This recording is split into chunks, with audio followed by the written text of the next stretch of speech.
नमस्कार दोस्तों, आपका स्वागत है आपके अपने YouTube चैनल आर्ट ज्ञान कला में।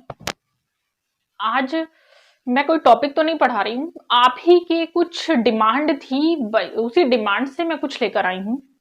तो देखिए, सबसे पहले मैं बताना चाहूंगी कि जो आपका डीएसएसबी का एग्जाम है वो निकट आ रहा है, क्योंकि 30 को एग्जाम है। जल्दी ही उसके एडमिट कार्ड भी आने वाले हैं, क्योंकि जो डीएसएसबी में 25 नवंबर तक जो परीक्षाएं हैं उनके एडमिट कार्ड जारी कर दिए गए हैं। तो नोटिफिकेशन उस चीज का आ चुका है। 30 को क्योंकि आर्ट का एग्जाम है, तो 30 के लिए भी जो आपके एडमिट कार्ड हैं वो डाउनलोड होने लगेंगे। ऑनलाइन प्रोसीजर एग्जाम का, ऑनलाइन होगा पूरी तरीके से। अब उसके लिए देखिए, मैं थोड़ा सा आपको कुछ बता देती हूँ, क्योंकि ऑनलाइन एग्जाम है तो उससे फर्क नहीं पड़ेगा। फर्क पड़ेगा किससे? क्योंकि डीएसएसबी में टाइमिंग की बहुत प्रॉब्लम रहती है। एक तो कॉमन पेपर आएगा, तो कॉमन पेपर के साथ साथ आपको आर्ट का पेपर भी करना है, ठीक है। तो कॉमन पेपर के साथ साथ आर्ट का पेपर, और कॉमन पेपर आप देख रहे हैं बहुत ज्यादा इजी नहीं होता है। जो लोग हल्के में ले रहे हैं तो वो गलत ले रहे हैं, क्योंकि अगर मैं आपको बताऊं तो जो अभी तक आपने लास्ट जितने भी पेपर देखे हैं इस ईयर के, उसमें देख रहे होंगे मेरिट कितनी हाई जा रही है। तो हाई जाने का रीजन है क्योंकि इतना पढ़ रहे हैं लोग, पढ़ाई कर रहे हैं स्टूडेंट्स। ऐसा नहीं है कि उनकी ऐसे ही मेरिट हाई दे दी गई है, तो उसका कुछ ना कुछ रीजन है। क्योंकि आप देख रहे हैं 2 साल बाद डीएसएसबी का एग्जाम हो रहा है, तो जिन्होंने 2 साल पहले तैयारी शुरू की हुई थी, जब ये फॉर्म फिलअप हुए थे तब की तैयारी प्लस अब की तैयारी, और बीच में भी मैं देख रही हूँ बहुत सारे स्टूडेंट्स ऐसे थे मेरे साथ भी जुड़े रहे हैं तब से, जो कंटिन्यूसली जुड़े हैं, और मतलब किसी भी तरीके से किसी भी हाल में वो एग्जाम क्लियर करना चाहते हैं, तो वो लगातार बने रहते हैं, अपनी पढ़ाई के टच में रहते हैं। चाहे उस चीज को वो 10 बार रिवाइज करें, लेकिन वो बने रहते हैं उसके साथ। चाहे वो उनको लगता है कि हमारे क्वेश्चन में आएगा नहीं आएगा, उससे उनको कोई मतलब नहीं होता, बस उनको पूरा कॉन्सेप्ट क्लियर करना होता है। तो इस तरह के स्टूडेंट्स जो होते हैं, जब वो लगे हुए रहेंगे, तो जाहिर सी बात है कि उनका जो मार्क्स है वो हाई जाएगा, ठीक है। ये रीजन है कि कट ऑफ जो जा रही है वो हाई जा रही है, क्योंकि कोरोना बीच में रहा है, उस बीच में कुछ नहीं हुआ, तो बहुत सारे लोगों ने उसका फायदा उठाया है। और मैं देख रही हूँ कुछ लोगों ने क्या किया, कोरोना में ऐसे ही मजे मारे हैं कि घर बैठकर व्हाट्सएप, फेसबुक और ये टीवी देखा और कुछ नहीं किया, कि टीवी पर रामायण आ रही है। देखिए, ग्रंथों के बारे में देखना अच्छी बात है, टीवी देखना मैं नहीं मानती कि गलत बात है। आप इतने छोटे स्टूडेंट्स नहीं है कि जिनको मैं समझाऊं कि टीवी मत देखिएगा, ठीक है, देखिएगा, लेकिन उसके साथ साथ जो आपका काम, पढ़ाई का जो टच है वो नहीं छूटना चाहिए, क्योंकि यही एक ऐसा टच है, अगर आप कंटिन्यूअसली बना के रखोगे तब आपको इजी लगेगा। और अगर आपका छूट जाता है एक बार, तो आपको फिर से रिवाइज करना होता है, दोबारा से शुरू करना होता है सब कुछ। तो वो क्या होता है कि कुछ चीजें ऐसी हो जाती हैं जो माइंड से स्लिप हो जाती हैं। इसीलिए स्पेशली डीएसएसबी वालों के लिए मैं बताना चाहूंगी कि जो आपका एग्जाम है उसको हल्के में नहीं लेना है, ठीक है। बहुत सारे स्टूडेंट्स को अभी शायद पता भी नहीं है डेट, इसलिए मैं वीडियो लेकर आई हूँ कि 30 को एग्जाम है, अभी भी टाइम है, तो थोड़ा सा आप तैयारी कर सकते हैं। और जो लोग तैयारी कर रहे हैं वो इतना टाइम अपने लिए निकाल कर रखें कि अभी सारे काम एक साइड रख दीजिएगा, सिर्फ और सिर्फ फोकस जो रहेगा आपका वो पढ़ाई पर रहे।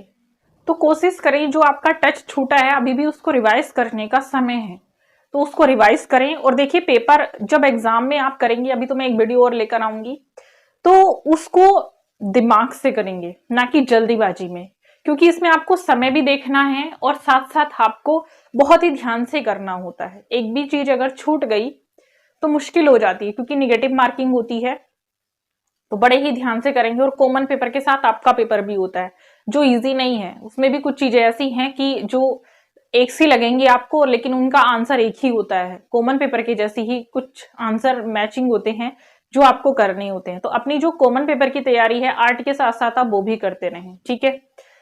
एक बात तो हुई ये। दूसरे कुछ यूपी के और जो डीएसएसबी के भी होंगे शायद, क्योंकि डीएसएसबी का नया नोटिफिकेशन भी आ चुका है, तो इसमें कुछ लोगों ने मुझसे बुक्स के बारे में पूछा था। आज मैं वही बुक्स लेकर आई हूँ कि बुक्स कौन कौन सी आपको पढ़नी चाहिए।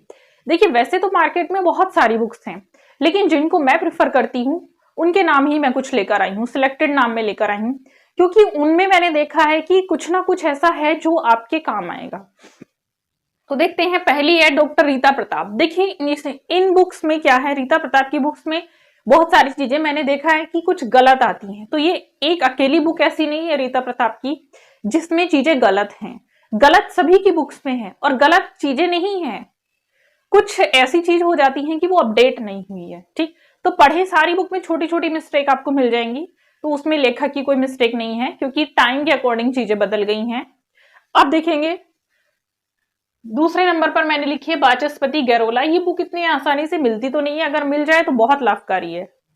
अविनाश बहादुर शर्मा की बुक थर्ड नंबर पर मैंने लिखी है, इस बुक को आप पढ़ सकते हैं, बहुत अच्छी इंफॉर्मेशन दी है। डॉक्टर श्याम बिहारी अग्रवाल की शायद 4-5 बुक है इनकी, तो ये भी आप पढ़ सकते हैं।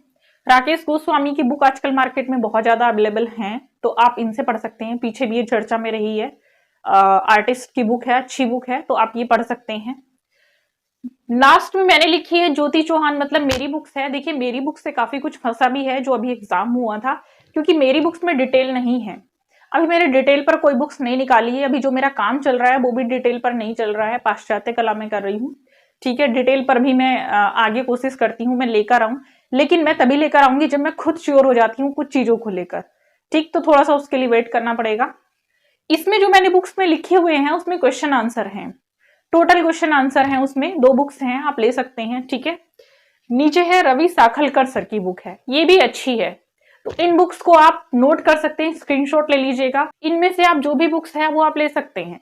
देखिए वैसे तो आजकल मार्केट में बहुत सारी बुक्स अवेलेबल हैं, मैं बता चुकी हूँ, लेकिन ये नहीं कह सकती ऑथेंटिक कौन सी है। ये सारी बुक्स ऐसी हैं जो ऑथेंटिक्स भी हैं, इनमें ज्यादातर सही इंफॉर्मेशन दी गई है। ठीक, कुछ और एक क्वेश्चंस थे मेरी क्लास को लेकर, मैंने देखा है बार बार स्टूडेंट्स फीस पूछते हैं, तो मेरी ऑनलाइन क्लास अभी अवेलेबल है, ऑफलाइन मैं दे रही हूँ, लेकिन आप लोग कुछ लोग नहीं ले पाएंगे, कुछ ले पा रहे हैं।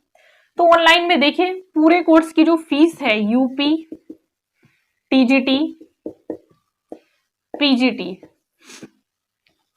पीजीटी की जो फीस है वो मैंने अभी रखी हुई है। ठीक, ऑफलाइन की अलग है, तो ऑफलाइन की अभी सिर्फ आपको ऑनलाइन देखना है, क्योंकि मैं ऑफलाइन अभी ज्यादा नहीं दे रही हूँ, सिर्फ एक ही बैच चल रहा है। ठीक है, ऑनलाइन की ये फीस है यूपी टीजीटी पीजीटी की, नेट जेआरएफ की अलग होती है। ठीक है, नेट जेआरएफ की जो फीस है